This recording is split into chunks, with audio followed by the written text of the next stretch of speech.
Here we go. There's a heat wave right now in the SEC as hot seats are warming up everywhere from Fayetteville, Arkansas to College Station, Texas. We didn't know if many coaches in the SEC would find their way onto the hot seat this season. What were we thinking? The hot seat spares very few inside the nation's most pressure-packed conference. Welcome in to SEC Football Unfiltered, our podcast from the USA Today Network. I'm Blake Toppmeyer with John Adams. John, I didn't think we would be starting with Arkansas, Mississippi State. If you would have asked me last week, we would have headed in a different direction, but that's because I did not think Arkansas, as bad as it's been for the Hogs this season, I did not think they would muster just 3 points in a loss to Mississippi State and first-year coach Zach Arnett on Saturday. Sam Pittman now, John, once was the toast of college football just a couple short years ago. Now he's on a 6-game losing streak, very much approaching the hot seat, fired offensive coordinator Dan Enos. What do you make of the mercury level out in Arkansas right now? It's warming up, Blake. It's so easy in this conference to go, though, from the toast of the town to just toast it in town. I mean, you don't think of guys on the hot seat, and we kind of have this image of Sam Pittman, kind of an odd hire, not a coordinator experience, an offensive line coach, good recruiter when Arkansas hired him, but he turned the program around. Arkansas was right down there with Vanderbilt. It was a Vanderbilt to the west without the academics a few years back. And he turned them around, took them to a 9-4 season in the second year. But you see that a lot of times in this league where you'll make headway, but you got to keep making headway. And some programs fall back. And this team has fallen back with a lot of close losses. It's not as though the Hogs are getting blown out Saturday after Saturday, but they're losing. And when you're losing, it really doesn't matter that much. How? There's frustration at a few different spots in the SEC. Columbia, South Carolina, Shane Beamer, all he's really succeeded in doing this season is breaking his foot when he kicked a Gatorade cooler in frustration after a loss a couple weeks ago. Well, the losses keep coming at South Carolina. They're now at 2-5. But I think the maybe the most serious hot seat conversations reside in Arkansas with Sam Pittman, the fourth-year coach who went from 9-4 2 years ago to now he's going to be lucky to reach 4 wins. And also in College Station, John, where Jimbo Fisher, we've talked about it before, has that monstrous $77 million buyout. But the conversation for the Aggies has to be, how long are you okay with just accepting year after year mediocrity because of the buyout, right? I mean, it's not like if they wait 2 months, all of a sudden the buyout goes down. I mean, it will decrease year over year by about $9 million, Jimbo's annual salary, but that still leaves his buyout in the upper 60 millions next year, followed by the upper 50 millions the year after that, right? Like, I mean, it's not like they're going to reach a magical point where the buyout suddenly dips to $10 million. It's going to be a historical buyout, really, at any point they fire Jimbo. So how bad does it have to get, do you think, for Texas A&M this year for them to say, you know what, we're not waiting anymore. Jack up the cost of oil, folks. Strap in.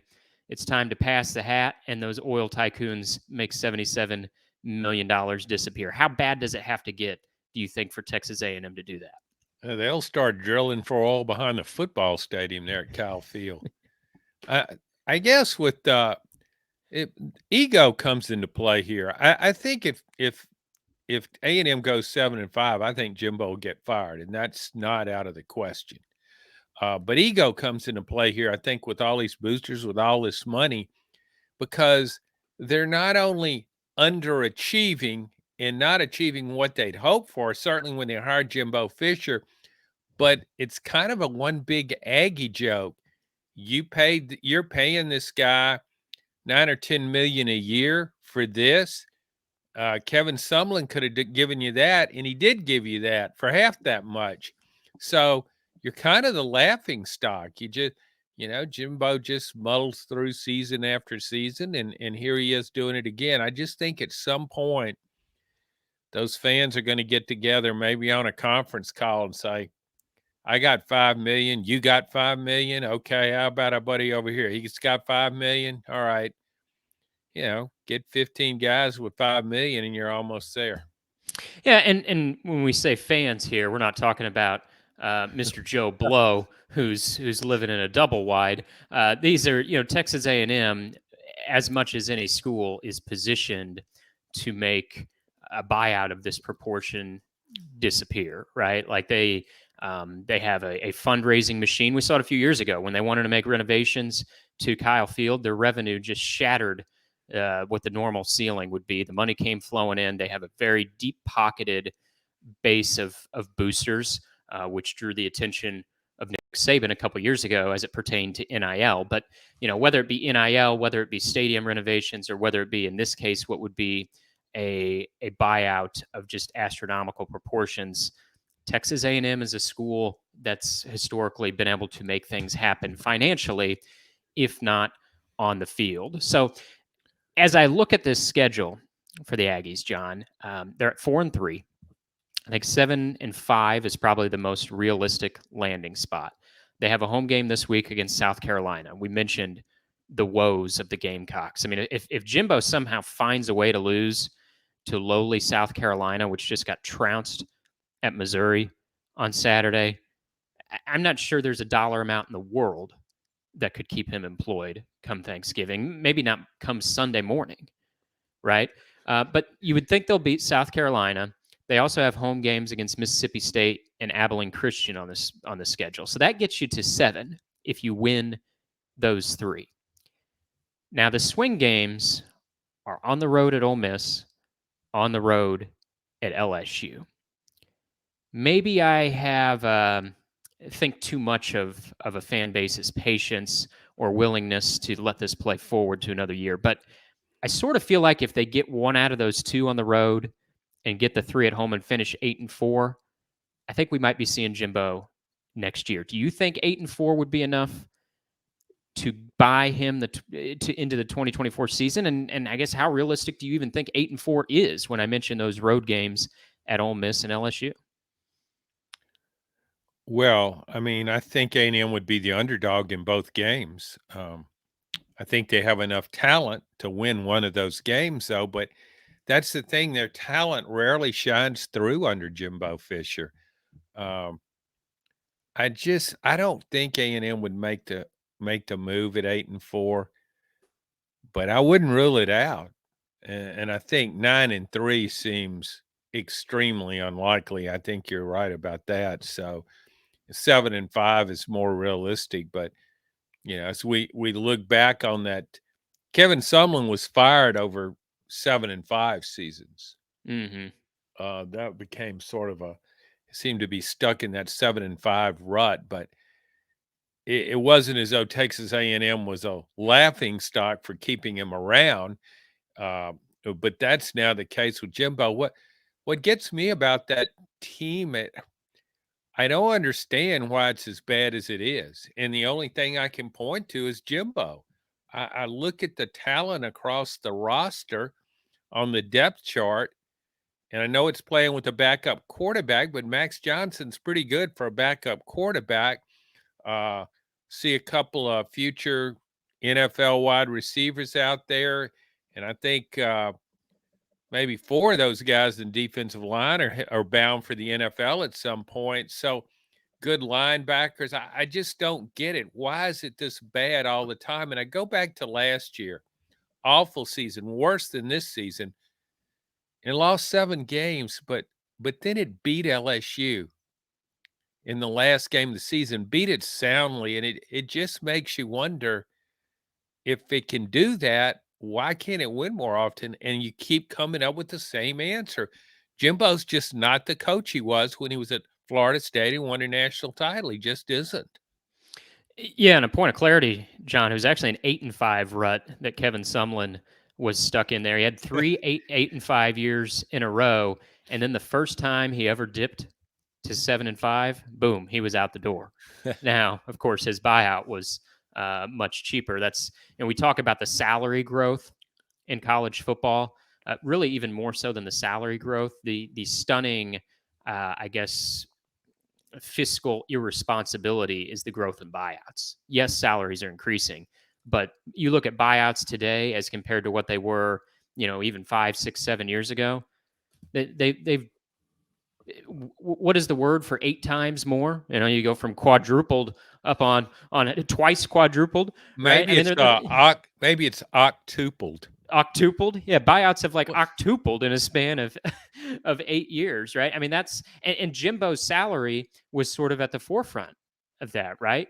Texas Yes. A&M brought him there on a 10-year fully guaranteed contract, and that's sort of what was at the cutting edge of these buyouts and these contracts, at least in terms of guaranteed dollars, sort of jumping the rails. So it would be apropos if Texas A&M, which was the program that got this all in motion, by giving Jimbo that over the top 10-year fully guaranteed contract, if it then is the school that shatters the record for historical buyout. Now, the situation at Arkansas is different, John, because Sam Pittman's buyout could decrease depending on how long Arkansas wants to wait. There is an unusual clause in Pittman's contract that says if his overall record since the start of the 2021 season dips below 500, he can be fired at a discounted rate. Now, I'll spare you some of the percentages. The real dollars is if Pittman's record at the end of the season or at any point were to dip below 500 since the start of the 21 season, his buyout would decrease by about $5.5 million. It would go from 16.1 million to 12.7 million. Now, the difficult thing for Arkansas, if you're rooting for that buyout discount to kick in, is he would have to lose his remaining games to reach that point. If he beats Florida International in mid-November, he's not dipping below the 500 mark in the last 3 seasons to unlock that discounted buyout. So, unless Pittman and Arkansas is going to lose to Florida International, Arkansas would probably have to wait until next year if they want that buyout discount. Do you think that would be enough to give them pause to say, you know what, we're going to wait around until 2024, see if this gets better with a new offensive coordinator, right? Like there is a fall guy there. Dan Enos is the fall guy. He's already been fired. You can reboot it with a new coordinator next year, see if it gets better, and if it doesn't, then by that point, Pittman's buyout would probably be reduced because his record would be to the point where that would kick in. Or you think it's more likely if they lose, the next couple weeks here, that they just say the hell with the $5 million, we'll eat it, and if Pittman loses, at Florida and then to Auburn, dips to 2-8, they just say no more. Take your buyout. We'll give you the extra $5 million and get out of here. I think another factor to consider in this is what are Arkansas's expectations? The SEC is about to go to a 16-team league with Oklahoma and Texas, both of whom have been more successful than Arkansas and are more successful by a wide margin right now. So, what does Arkansas expect to do? Does it expect to win the SEC? It never has since it's been in this league. I think that's out of the question. So, what would be a reasonable goal for Arkansas to make a New Year's Six bowl occasionally? I don't know, but I would factor that into the decision making process. Maybe give it one more year with Sam Pittman and see what happens, because whom is Arkansas going to hire if it gives up on Sam Pittman? What coach would want to go in there unless he has a real secure, lucrative buyout? He might look at that upcoming schedule, and with Oklahoma and Texas around now, and say, man, I don't know how much I can win there. Maybe that should factor into it, I think. Yeah, I agree with you, John, because not all situations are created equal. Some schools you look at them and go, Well, are they going to get someone better, or are they just going to flush buyout money and be in the same place they were before? In the case of Texas A&M, I think they can do better. In fact, I know they can do better because you just have to go back one coach to find someone who was better. Kevin Sumlin was undeniably better than Jimbo Fisher. So you don't have to go deep into the recesses of the brain to think how things could be better for Texas A&M. It's been better recently with Kevin Sumlin, and with all of their riches, Texas A&M can strive for more than this. Now, Arkansas has had some moments where they've risen up inside the SEC, but I want to go back to something that Arkansas's AD Hunter Yurachek told me last year. I was talking to Hunter at that time about Sam Pittman, and he talked about the other coaches. He didn't mention anybody by name. But he talked about the other coaches he interviewed during that hiring process. And Yurachek said, quote, many coaches that I talked to said, you can't win at the University of Arkansas. I don't believe I can be successful at Arkansas. That's an uphill battle. And I do believe if you look back at some of the reporting at the time, I mean, Lane Kiffin, his name was associated with that job. He wound up at Ole Miss instead. There were other couple big names that sort of popped up during that time, but it was obvious Arkansas couldn't lock down a big name, a coach with head coaching experience, and that's how they wound up with an offensive line coach, Sam Pittman, in the first place. So these are not two destinations that are equal. I do think Arkansas can strive for more than 2-6, quite obviously. But point being, the level of candidate you would get at Texas A&M would be higher, I think, than the level of candidate you would get at Arkansas. But not only that, Jimbo's in year 6. Like at this point, why would we expect anything different if you go forward with Jimbo? Pittman in year 4, that is time where expectations increase, but you go back just a couple years and he won 9 games. That was with a veteran roster that he inherited and came to fruition, developed, played well for Pittman in his second season. But that was also with offensive coordinator Kendall Briles. And that's one advantage that I wonder if Pittman has in this scenario, John, is we've seen this move in the struggling coach playbook time after time. It buys you, sort of a last ditch effort when you're heading toward the gallows of the hot seat. You fire a coordinator, and sometimes it buys you another year. Jimbo's already done that. He fired his offensive coordinator after last season. He brought in Bobby Petrino. On the record sheet, not all that much different, right? He's already played that move. There's no trump card left in his hand.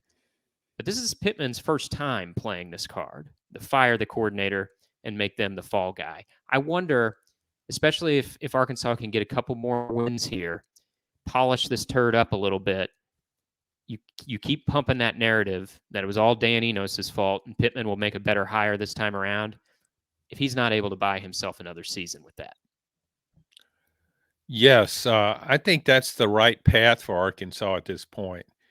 And if you're going to invest more money, I would say invest it in an offensive coordinator rather than in a buyout. But because I just don't know whom Arkansas would hire at this point, that's interesting that you bring that up about your conversation with an AD. He was pretty candid about that, I thought, from what you said. A problem here is you lose a game 7-3 on your home field. It's better to lose 47-43. That way, the crowd's engaged. It's an exciting game. You're back and forth. KJ Jefferson's rolling up yards, and it's a fun experience. It's entertaining. You don't want to lose, but it's so much better to lose that way. When you can't move the ball, it just looks so futile. It just looks like, oh, this team, we can't beat anybody. Look at that. 3 points, couldn't even score a touchdown on a team that is mediocre on its best day. So if you spend a lot of money on an offensive coordinator, get a Kendall Briles type, and I would go for the excitement. I would go wide open, spread, up tempo, whatever it takes. Which is what they were under Briles, ironically enough, right? In that 9-4 season. I know. Yeah. And see, Sam Pittman is an offensive line coach, so he's probably leans more to we want to knock some helmets off at the line of scrimmage, assert our will on the opposition, and just grind them into the ground. Well, good luck doing that in the SEC. So I think that's his move now. You get another quarterback, you get one out of that, uh, for lack of a better term, get one out of the Mike Leach coaching tree that's wide open.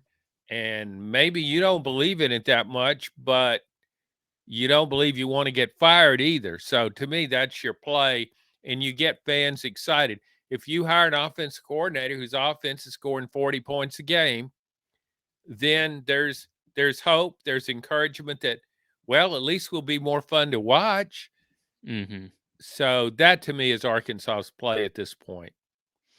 Final thought on this, John, before we move on to other topics. I think we've squared in on Jimbo and Sam Pittman being on the two hottest seats. Not that there's not any temperature in some certain other areas of the SEC, but those are the two spots where it's probably warmest at the moment. Who has the better chance to be fired first?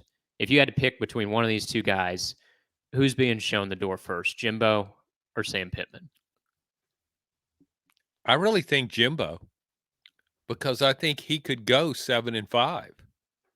And as you pointed out, he's made the coordinator move. That won't help him. No.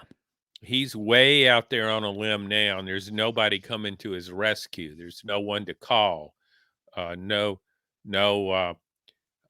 you know, highfalutin offensive hot shot that you can count on to excite the fan base. I don't think they're going to get excited. If you go 7-5, it doesn't matter whom he hires. They're not going to get excited.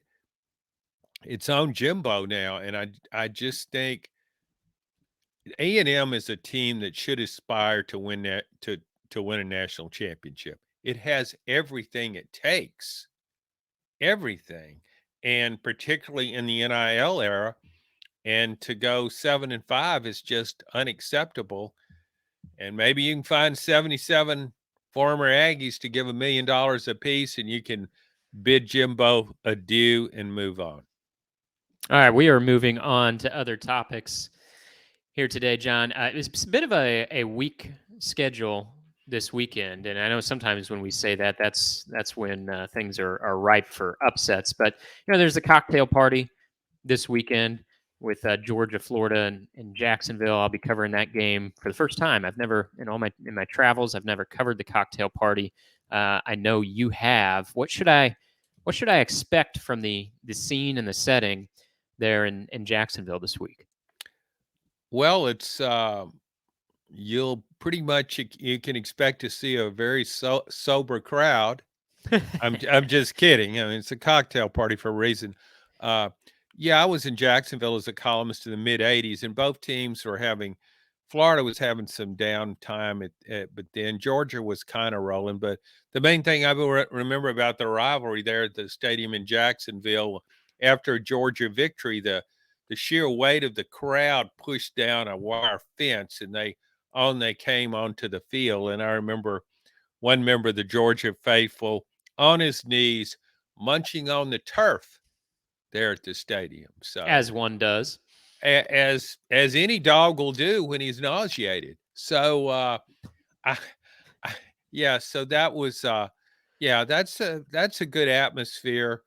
I just think the game doesn't have the same feel to it that it used to. It's usually on CBS. But right now, Florida, you look at the records, 5-2 for Florida, 7-0 for Georgia. But it doesn't have the same competitive level that you kind of would like to see at that game. This has been a neutral site game going on back, John, as you know, in Jacksonville. The contract has been extended through the 2024 and 2025 seasons to keep it in Jacksonville, at least contractually through the next couple of years. But it's been sort of a never-ending story about where this game is going to go long term. I mean, I don't think it's any secret that Kirby Smart, if he could wave his magic wand, if you listen to some of the things he said over the years, sure seems like Kirby maybe would favor this game going to home and home. And Billy Napier probably hard to say with him. He hasn't been as outspoken about it, but I wonder if Napier too would sort of prefer home and home. But it's not all about the coaches. A lot of times coaches get their way with what they want. This is a little bit bigger than that. In general, I don't love neutral site games, and we've seen college football go back in the direction of playing, the biggest games in the sport on college campuses. This one, though, does have a deep-rooted tradition in Jacksonville. It's closer. The location of the game is closer, much closer to Gainesville than it is to Athens, but it is sort of in that melting pot area of fan bases. Do you like this game being in Jacksonville? Would you like to see it pivot to campus sites? I don't have that strong opinion on it. It doesn't, even though I lived in Jacksonville for a couple of years and covered that game in Jacksonville, this game doesn't resonate with me the way Texas, Oklahoma in Dallas does. I mean, I just think of Oklahoma as North Texas anyway. I think there's not a whole lot of difference in the Texas and Oklahoma mindset in general. So it wouldn't bother me either way, but we also have to keep in mind how will expansion and how will the future schedules affect this game.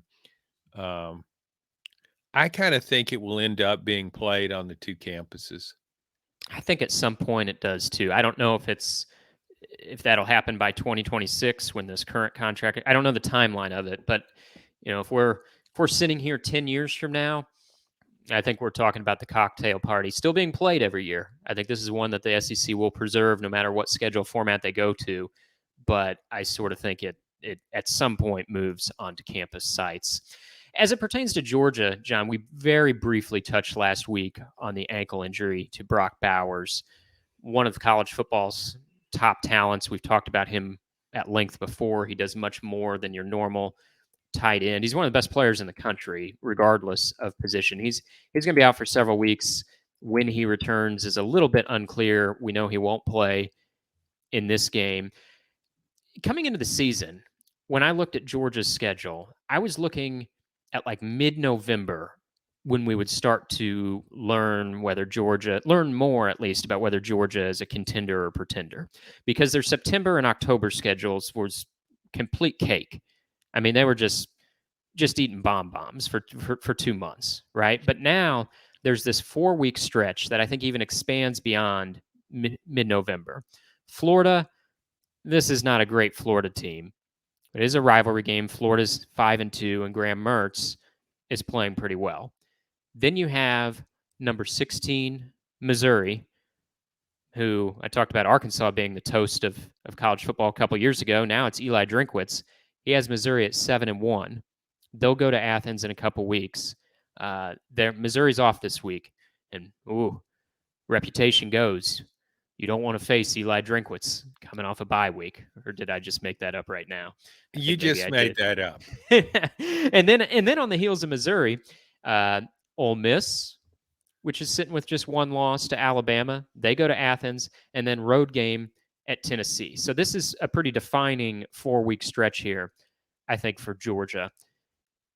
Knowing that Brock Bowers may not play in any of those games, do you think Georgia slips up, or do you think they emerge from this 4-game stretch undefeated? Because they're not losing to Georgia Tech in the regular season finale. If they go undefeated through this 4 games, they're going to be undefeated in Atlanta.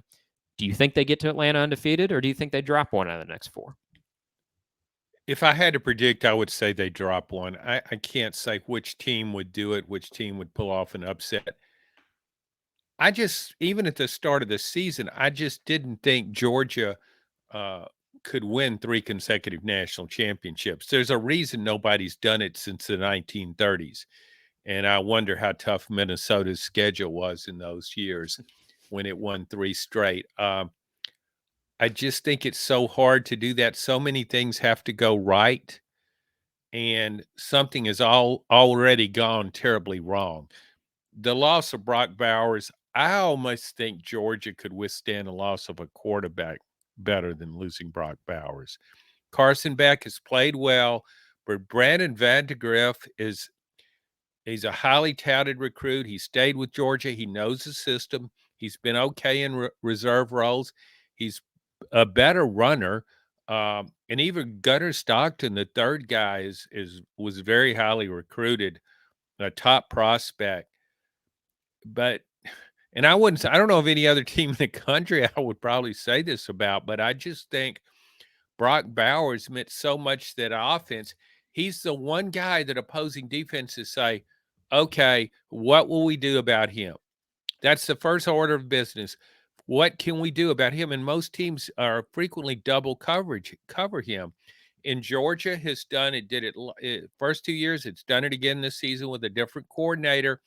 It moves Brock Bowers around. It puts him, he's kind of a hybrid wide receiver.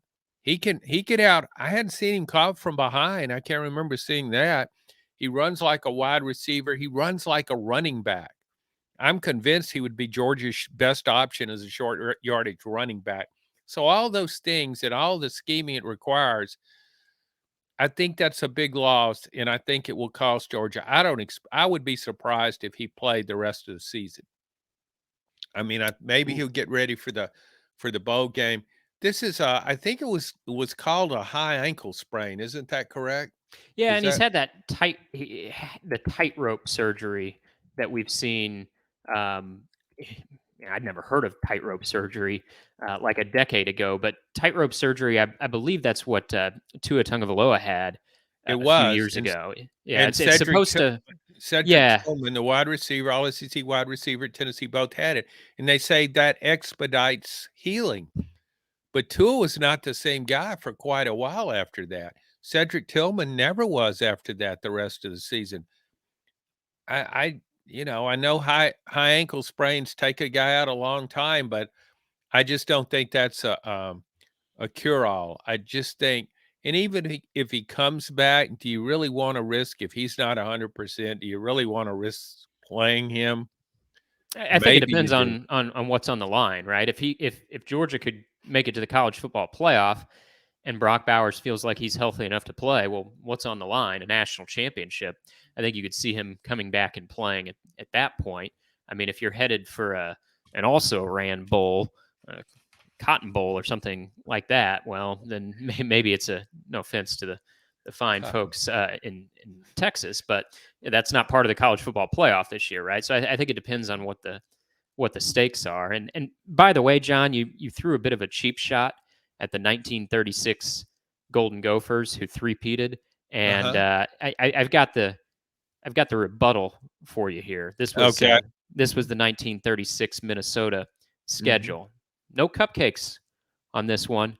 They started on the road at Washington, then they beat Nebraska, Michigan, Purdue, Northwestern, which apparently Northwestern was a really good football team in 1936. They were ranked number 3 in the nation. Northwestern handed Minnesota its lone loss, but then it rallied, beat Iowa, Texas, and Wisconsin, and three-peated. So that's a Power Five only.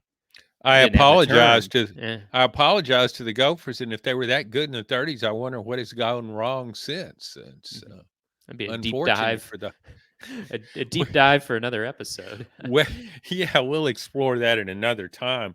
I d- I think now, to me, a real key two things. Carson Beck, the quarterback, who I think has done fine this year, replacing Stetson Bennett. He's not Stetson Bennett. He doesn't present that running threat, that scrambling threat, that big game threat.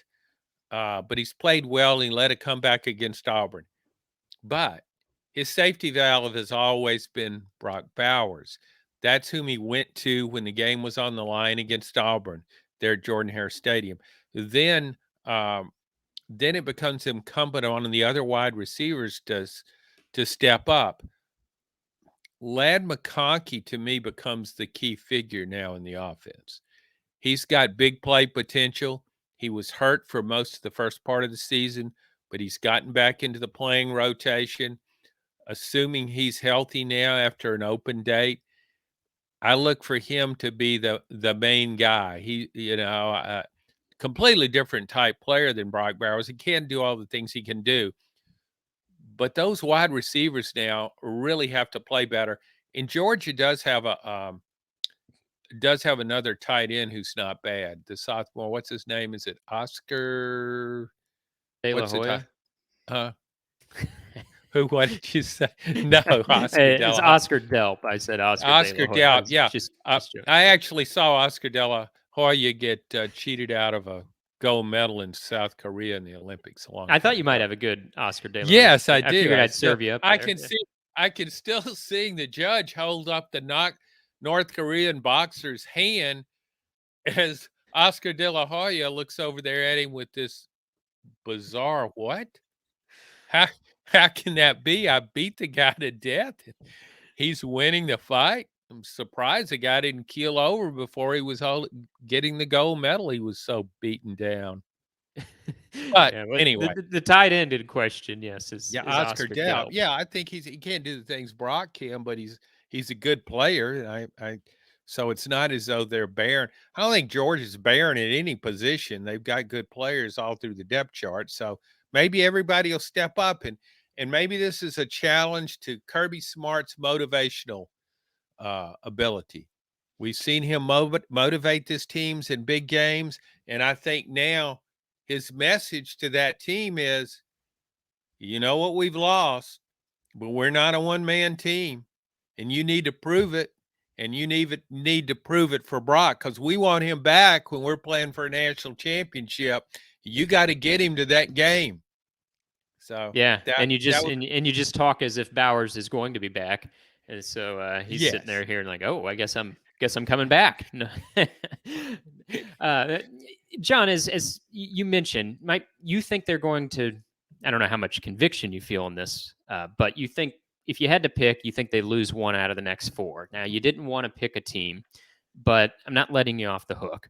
So we look at this next 4 game stretch: Florida, neutral site; Missouri and Ole Miss at home; Tennessee on the road. I would pick Tennessee as the most likely team to beat Georgia. Now, if I had to pick on the money line in that game, of course I would pick Georgia. But if I have to say they're going to lose one of those 4, I would pick Tennessee because of the location of that game. It's the only true road game. And I just don't see Georgia losing at home. I also don't see Georgia losing in Jacksonville to this Florida team. Now, if the Missouri or Ole Miss games were on the road, I think I would head in that direction rather than Tennessee. I mean, we saw Missouri, a much weaker Missouri team last year, give Georgia all it could handle for about 3.5 quarters before wilting. Well, Missouri's not wilting this season. It did against LSU, but again, Missouri has proven itself to be pretty dangerous. Quarterback Brady Cook's playing really well. Cody Schrader, the running back, leads the SEC in rushing. If that game was in Columbia, I think I'd pick Missouri as the most dangerous team. Maybe if the Ole Miss game was in Oxford, I'd pick them. Because of the locations of the games, I'm going with Tennessee as still being the most dangerous to Georgia. Would you pick them, or would you pick one of those road teams, road Missouri or road Ole Miss? Yeah, it's hard to imagine Georgia losing at Sanford Stadium. I could see it having close calls there. Uh, Neyland Stadium has become one of the best home field advantages in college football. Hasn't always been this strong, but it's really good now. And that Tennessee's won 13 in a row, I think, there. So the thing about the beauty to me of upsets is logic doesn't apply. I mean, we can sit here and say, well, that's Tennessee's 5-2. It's had a win over Texas A&M. It's great at home. Got a good pass rush, so that will Tennessee will bring more heat to Carson Beck than he's experienced as a starting quarterback. So yeah, that's the logical pick. But going back to last season, how there was nothing logical about Missouri pressing Georgia into the fourth quarter and threatening to win the game and knock them out of the championship race. So, yeah, I would say Tennessee also because of the home field and because I wonder Carson Beck could handle the heat in Jordan Hare Stadium, but we'd have to handle a better defense and a more high pressure on the quarterback defense. So I would say Tennessee also. Speaking of things that are hard to predict, John, you and I would have had November 4th circled on the calendar as the day the SEC West for all intents and purposes, would be decided. And it seems like that might be the case. That's when Alabama will host LSU. Alabama in the driver's seat in the West. They're off this week. LSU also off this week. Now, LSU would need a little help because they lost the head to head with Ole Miss, but it could get that help because Georgia remains on the Ole Miss schedule. So we would have thought the West would probably be decided on that November 4th date, and it very well could be. I don't think we would have predicted that the SEC East most important game this season would occur on November 4th, but Missouri still has everything in front of it, John. Even with that loss to LSU, if they were to spring an upset on Georgia on November 4th, we could be talking about Missouri winning the division for the third time since joining the league. Now, I don't think that's going to happen, but who would have thought we would have been sitting here in late October saying that the SEC East goes through Georgia and not Tennessee, not Georgia, Florida, not Georgia, Kentucky. It goes through Georgia and Missouri. Yeah, I think Missouri has certainly some offensive weapons. I picked it to finish 6th in the SEC East. Disrespectful, by the way. Very, very disrespectful. So I've been so impressed with Missouri this year, in part because I didn't know if it would even be able to run on the field without a bunch of its guys falling down. So low expectations. And so now my opinion has changed, and it's I could see the Tigers finishing 9-3. I think though against Georgia, just recent history tells us in that kind of game, that will bring out the very best in Georgia at home. We saw it last year at Sanford Stadium against Tennessee when Tennessee came in there, newly held number 1 ranking by the college football playoff poll. So Georgia came out and dominated. Game was over at halftime. Rain slowed down the onslaught, but it was not close at all. We saw it in the national championship against TCU, certainly. So to me, that might be the least likely game for Georgia to lose. And I don't mean to disrespect Missouri again. I know. You would never go down that road again. You've been down that road probably a dozen times over the years, but I know how to get there. Yeah, you do. I can find the road without GPS, and I have a horrible sense of directions, but I can find that road. All right, let's get to some picks, John. A little bit of a lighter schedule this week. Records update first. We both went 3-3 last week. We both hit our lock of the week, so pay particular attention to who John and I pick on our locks. We're sure to get it right. For the season, I still have a half-game lead on you, John, in our drive to 500. I am 20, 24, and 1, so I'm 4 games below 500. You are 19, 24, and 2. The hunt continues this weekend. Before we get into the SEC games, John, I got one outside of the conference on the schedule. Every now and then I like to throw a top 25 non-SEC matchup in it. And sort of the game of the week is Oregon, 5.5-point favorite against Utah. Utah knocked out your boys, Southern Cal. I think is it fair to say you're off the USC and Lincoln Riley bandwagon? Oh, yeah, they are not my boys. They are disgrace to college football, and I wish them nothing but failure the rest of the way. They betrayed me, and that's personal. Yes. Mm-hmm. I know how you can turn on someone. Yes. You could be driving the bandwagon one day and then pouring kerosene on it the next, and I see that that can in hand. I can flip-flop not one day to the next, but from 1 minute to the next. Keep that in mind. Yes. Well, we'll stay out west for this pick, then we'll get back into the SEC, John. So Oregon is a 5.5-point favorite at Utah.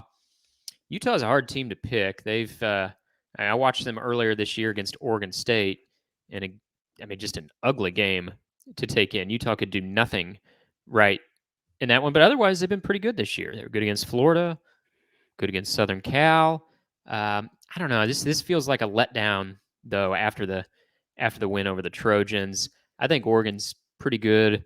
I sort of think Oregon might win a rematch with Washington if they could just get there. So I think Oregon wins on the road, and I think they cover the 5.5 points. I'm with you on that. I really respect Utah, what it's done, and the way it goes against the grain there in the Pac-12 with a physical style of play, and that's just kryptonite for Southern Cal. It just can't deal with Utah, which is playing with really a third-string quarterback. It's Cam Rising, and if he'd been healthy all this year, I think this team would be unbeaten and in the running for the national championship. But I agree with you. I think Oregon, a more well-rounded team than Southern Cal, even playing at Utah, and that's a hostile venue. I would still pick Oregon to win and to cover. All right, let's hop into the SEC. John, we talked about Jimbo Fisher and how every game really matters to him at this point, and we talked about you can't lose to 2-5 South Carolina on your home field.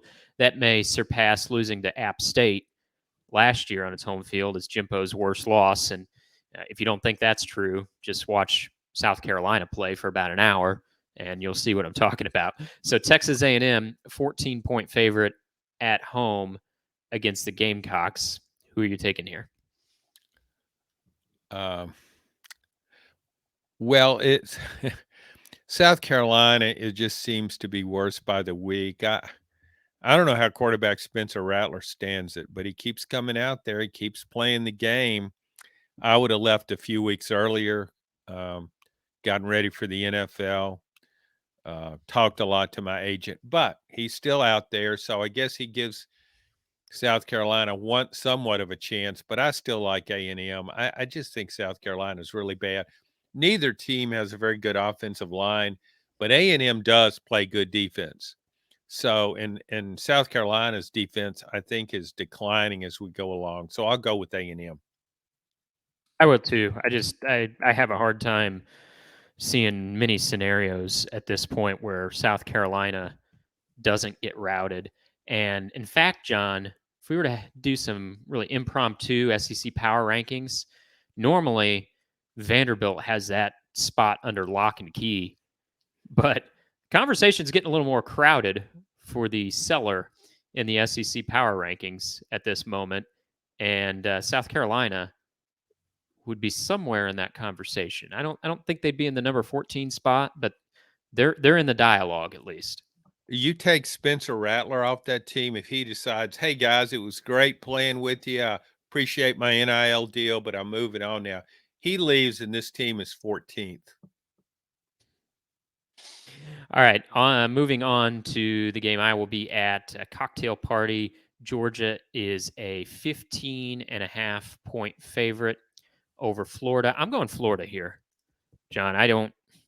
Florida's another team I don't really like to be involved picking with them because a little unpredictable what's going to show up week over week. But without Brock Bowers, maybe I just feeling some hesitancy to think they can cover 15.5.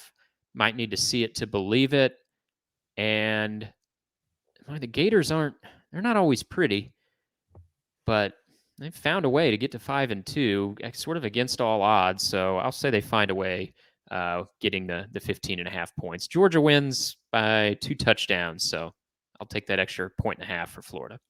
I think that half point's really big here. I mean, I could see a 15-point win for Georgia. 35-20, yeah. Yeah, I just don't feel really. This is a game I really don't feel very good about, but probably would flip a coin. But I guess I would take Florida too. Billy Napier has a history of beating the spread. You couldn't tell that against Kentucky earlier this year, but I like the way Graham Mertz is playing. Georgia's defense has slacked off at times this year. Hadn't been what I thought it would. Gave up 20 points to Vanderbilt. That shouldn't happen. So I'll go with Florida as well. How about Tennessee, John? They have a chance to end this long losing streak to Alabama on the road. They ended their overall losing streak to Alabama last year. Go up at half, 20-7 in Tuscaloosa on Saturday, and really could have been more than that. Tennessee kicked 2 field goals inside the 10-yard line, but still, they were dominating that game. Josh Heupel was scheming circles around the Alabama defense. He schemed a wide receiver onto a linebacker for a touchdown. He drew up a play to a tight end for another score. Everything was going right. I heard the Tennessee fans were singing Rocky Talk a cappella in the stands at halftime, John. You could start to feel the euphoria building up in the big orange portions of the stadium. And then Tennessee threw up all over itself in the second half. Just a 27-0 rout. All Alabama. I know Tennessee fans were disgruntled about the fourth down aggressiveness from Josh Heupel. I don't know if it would have mattered. I mean, regardless of what you think of that situation, that second half was all Alabama. Tennessee could do nothing, and they blew it.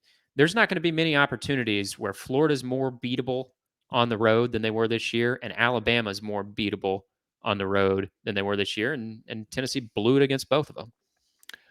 Yes, I was, as you know, we write on tight deadlines, so I need to have my column in as just about as soon as the game is over. And in at the end of the first half, I pretty much had a Tennessee wins column done, and what that meant for the rest of the season. I would need to update it, fine tune it, craft it into an award-winning prose. But after 2 plays of the second half, I said, "Whoops, got to start working on that Alabama wins column." I mean, it was almost the rope-a-dope strategy. We'll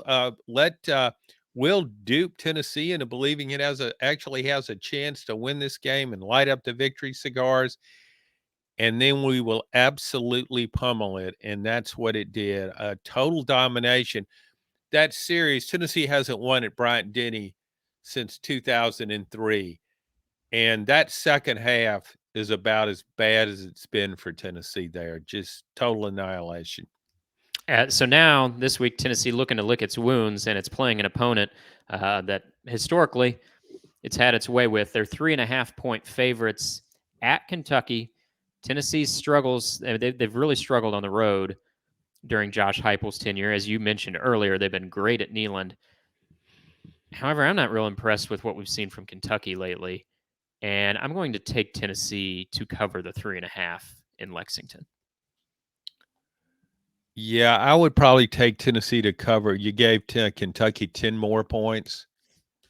I mean, this history factors into this. I've seen Kentucky teams that were better than Tennessee couldn't beat Tennessee and couldn't beat it in Lexington.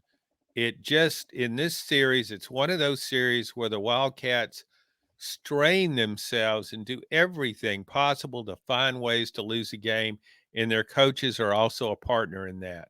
So I expect the very worst out of Kentucky. I'm sure Mark Stoops will have something to say about the NIL deal. Tennessee has a pretty good sports collective, and apparently, based on Mark Stoops' comments after the Georgia game, they are not as the deals aren't as lucrative for the Wildcat team. So I would go with Tennessee. I think this will be a get well game for Tennessee. Okay. And will it be a get well game for Auburn in a game where maybe 20 points will be enough to win? Auburn's a 6-point favorite at home against Mississippi State. Mississippi State, they can get to bowl eligibility, John. They're 4-3. They've got Southern Miss, lowly Southern Miss on the schedule. They just got to get one more conference win after beating Arkansas. Auburn's one of the weaker teams in the conference, but it's on the plains. Tigers are a 6-point favorite. Who will you pick here? I'll go with Auburn. I think it's yeah, both of these teams will struggle to move the ball, I'm sure. But I just in general I like Auburn at home.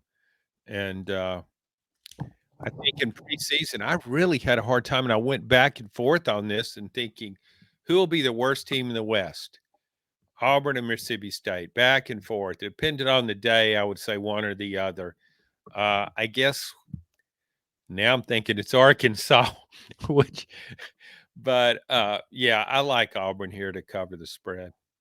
I might like Auburn to win at home, but in two low-scoring teams like this, Not much quarterback play out of either one of them. Mississippi State playing with a backup, Mike Wright. Auburn, doesn't matter who's out there. The quarterback play has been a bugaboo. So I think Auburn maybe gets the win, but I don't trust it to cover 6.5 points. Give me Mississippi State in the points. So that's our only game where we differ on. And we go to our lock of the week, John, where we swept the board last week. We both hit our locks. I'll give you one. I'm going with Ohio State. Ohio State, you think they're going to have a letdown after the win over Penn State? I'm not seeing it. They're 14.5-point favorites on the road against Wisconsin.